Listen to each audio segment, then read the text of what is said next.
Hero, thank you so much for having me. Well, it's an honor to be present with you tonight. Well, technically in there, it will be tomorrow. Sorry, because it was a very we're dealing with a very close schedule. So in fact, I'm recording this video for you tonight because I was unable to be in the time that was given to me in the previous program. So, but even so, I can still give you some insights, and I do believe that's probably can help you somehow into this topic. Well, I'm Rui Alexandre Castanho. I'm the vice dean for sustainable development in WSP University in Poland. I'm the vice coordinator of Portuguese funding group for Europe as well, research center Valoriza from the Polytechnic University of Porto Alegre in Portugal, and also the Portuguese ambassador for the European Union, for the European Commission, for the climate pact change for Portugal. But also we work, my main field of expertise is the cross-border cooperation and even more like strategic planning. Okay, so that's why I bring into you this topic about the trends in sustainable tourism. So everything that's not everything, but almost all these areas based on planning that came from from geography, from human geography, for example, tourism, demography. So these territorial regional studies, territorial governance, are quite related to our topic, but my main field of expertise is the strategic planning in cross-border cooperation in borderland areas and low-density territories. But in fact, we have been work in the past in this sustainable tourism for quite a while. So I bring you for you today for this summit, the trends in sustainable tourism in insular and low-density regions. And in fact, we have been caught somehow during this process, and we have been caught once we have a funded project in the ultra-peripheral regions, like in insular regions, in the Azores Islands and in Madeira Island as well. And we have been caught on the COVID-19 pandemic. Okay, so that's why we just merged a couple of principles here, and in fact, everything's matched.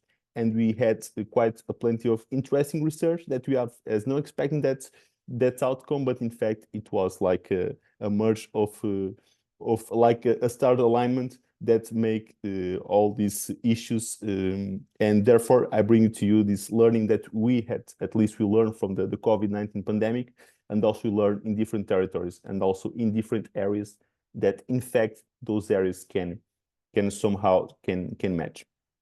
Well, therefore, as I told you before, we work a lot on these cross-border cooperation areas. So therefore, our first approach, once we are working on this topic, and therefore we have been granted with the project about for trying to understand which are the critical factors for the sustainability and also the sustainability of tourism in low-density territories and insular areas, like in the Micronesia area, Azores, Madeira, Canary Islands, and also Cape Verde and other territories. And also we try to understand these factors, how they can work based also on our expertise, that was the borderlands.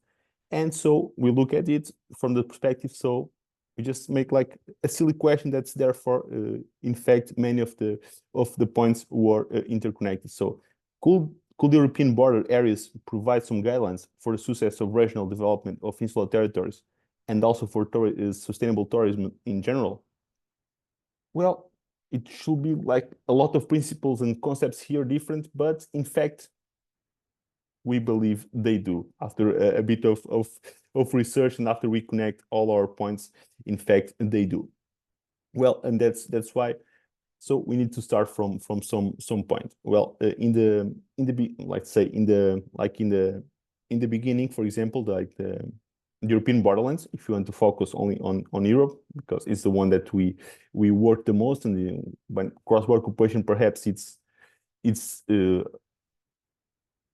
perhaps more exterior, let's say, for working on this topic. So have reached a relevance that never achieved in history. in fact, they allows us, when we have like a good cross-border cooperation, let's say, they allow us, for example, this greater territorial integration, the creation of infrastructures, the common planning projects. Well, in fact, if you look at Europe, we have like 1/3 of the territory that are like 40% or 50% of the territory, like in border areas, and 1/3 of the population, of the European population, live in these regions. And in many cases, those regions are quite regions of low density regions. For example, just look at the case. It's not all the cases, but many of the cases. For example, look at the case of the border with Portugal, Spain, for example. It's a very low density region and also a very ultra peripheral territory. Perhaps it'll be easier for you to catch a plane from Lisbon to the Azores Islands than you just reach by car from Portugal. We have like talking about 250 kilometers from one side to from Lisbon, that's in the coast, to the Spanish border. We talk about 250 kilometers. Perhaps we'll take, for some regions of the country, we take like longer, then take a plane for Lisbon to the Azores. That will be like 2,000 kilometers. So which is more peripheral, Azores or like the Portuguese borderland with Spain? So that's perhaps we're starting to look at this issue for this perspective, and also other ones like the low density as well, and just starting to think perhaps we have something in common here. And as soon as we just started to work on it, it was even more issues in common that we have figured out. Well, so the starting point, in fact, so as told, a similar situation occurs also in ultra-peripheral territories, as in the case of the European insular regions, or not all the insular regions, of course, because we have a lot of islands. For example, in Sweden, we have a lot of islands. In France, we have a lot of islands. In Italy, Albany, Croatia, but well, these are like near shore islands. We are talking about other more regions. So Azores, Madeira, Canary Islands, and Cape Verde. But for example, Cape Verde, okay, could fit on these criteria. Azores also, but Madeira and Canary Islands are not low density territories. So we're excluding those two, and we keep with the Azores and Cape Verde. But focusing on the European ones, we only have one. That will be Azores, for example. That will be also a very low density region, okay? Well, so we have found here some match in these issues. Well, and also we have other point here that will be the sustainability, because every study that we do around sustainability, and also about about regional studies, about this kind of borderland studies, about these regional studies, will be always about sustainability, because it's our basis. Once we are from the base of sustainability, and we are talk about we, because it's not one-man show. This is like a team that we are working on this topic for a couple of years. So, well, we already knew that what sustainability is, what sustainability can bring us. And in fact, nowadays, when you talk about some kind of giving some guidelines for the policymakers, for the decision makers, so it's impossible for you to go for other different way that will not be from a sustainable development way, because it's not it's not a choice anymore. It's the only chance that we have if we want to prosper as a species. So we need to focus on the sustainability. That's why it's not even a choice. So we need to focus on this topic. So therefore, we just keep moving a bit to the peripheral European territories, the borderlands, and the insular European outermost territories. In this case, the Azores. Let's put a name that will be easier, the Azores territory. Well, so focusing on the cross-border cooperation, we have this kind of principle that will be quite interesting for us to keep this kind of guideline, for example, because they promote this win-win situation, also territorial cohesion. Okay, it's quite interesting for us to have in mind when you try to extrapolate or trying to give this kind of extractive principles for these territories that we can see later on this presentation. And well, it's a process carried out all over the world, and they're trying to foster this kind of networks, establishment of networks among people and companies, but like formal and informal as well. Okay, so we're trying to create this more densely connection between people, institutions, well, where both of them just getting this situation that the both win by the end of the day, the win-win situations, the mutual benefits.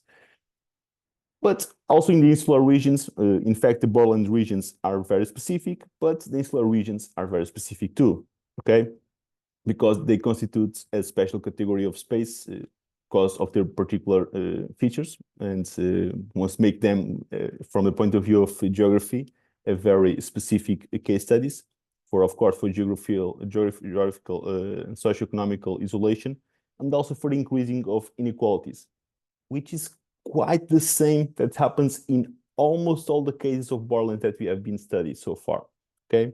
So it's a lot that's happening there.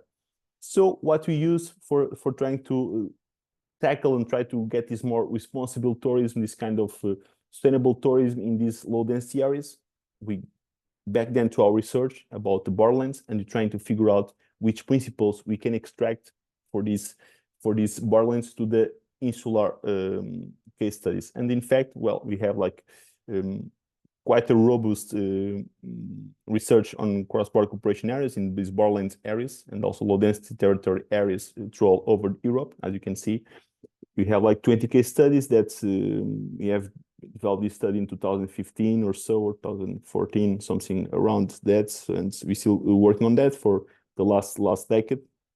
And the point is that we see 20 case studies that all of them have at least 2 cities from different countries. So we are talking about 40 cities at least. At some cases, perhaps we'll have also 3. So we have from these 20 case studies, we have defined 14 critical factors for the success on the borderlands, okay? And we try to use these 14 critical factors that you can see in here, trying to extrapolate those to apply to the insular regions, in this case, the Azores region. And when you're starting to do this at the same time, and also you can separate them by thematic field, for example, in sociocultural, research sustainability, financial, economical, political, strategic. And as soon as we started to do that, it was even more clear that we have like a strong relation and some strong potential for us to trying to starting this study about this insular region based on the cross-border cooperation areas.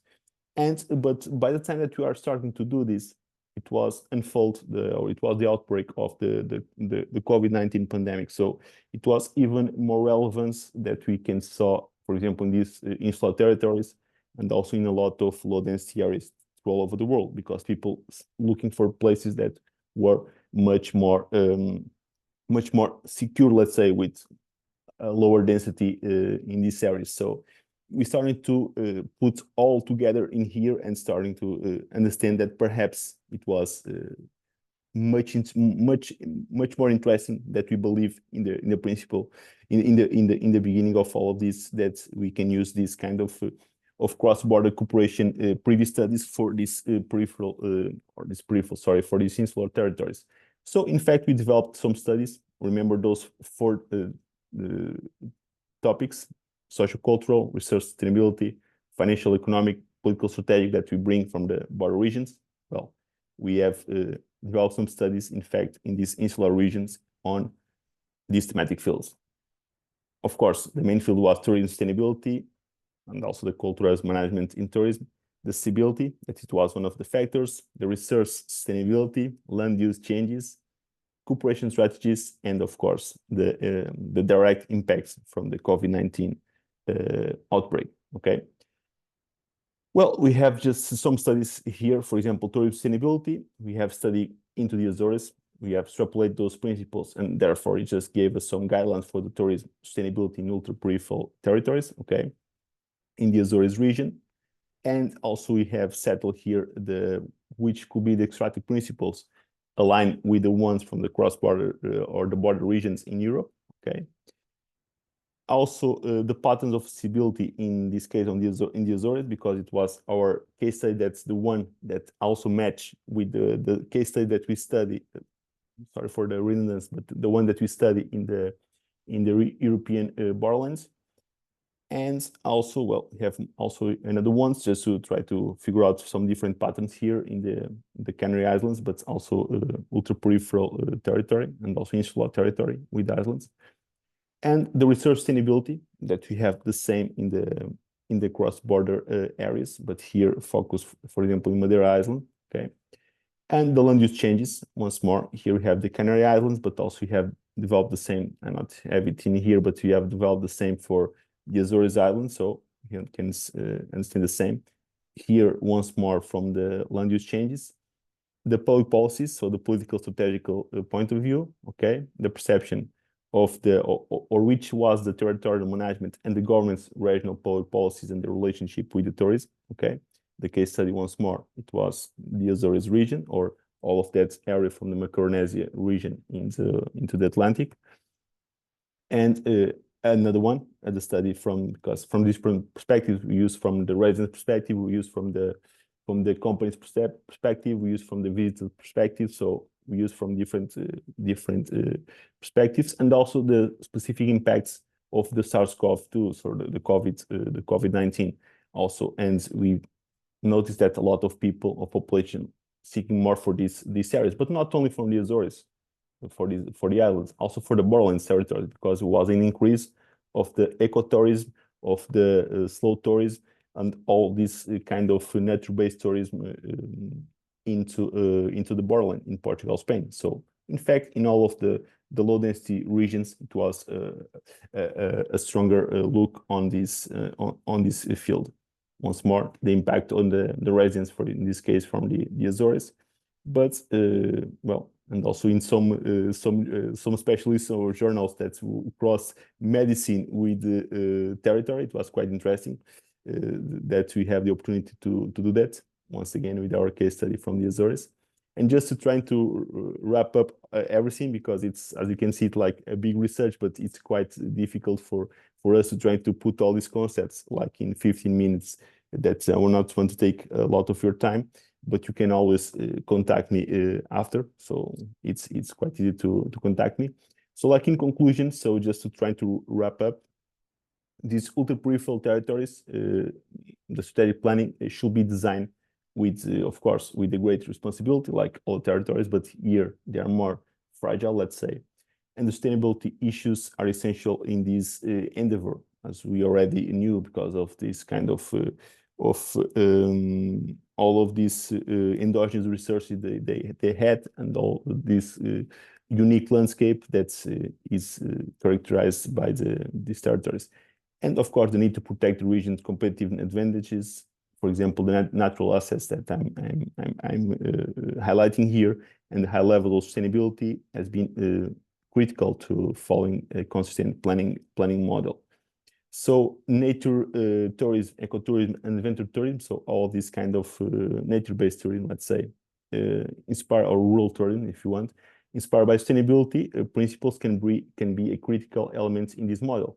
In fact, they were in that moment, and nowadays, perhaps we are just assisting to a different a change once again in this tourism pattern, because yes, the Azores stay on the map, but perhaps people not looking so much as they look in the COVID pandemic period. So perhaps they're losing a little bit of momentum right now.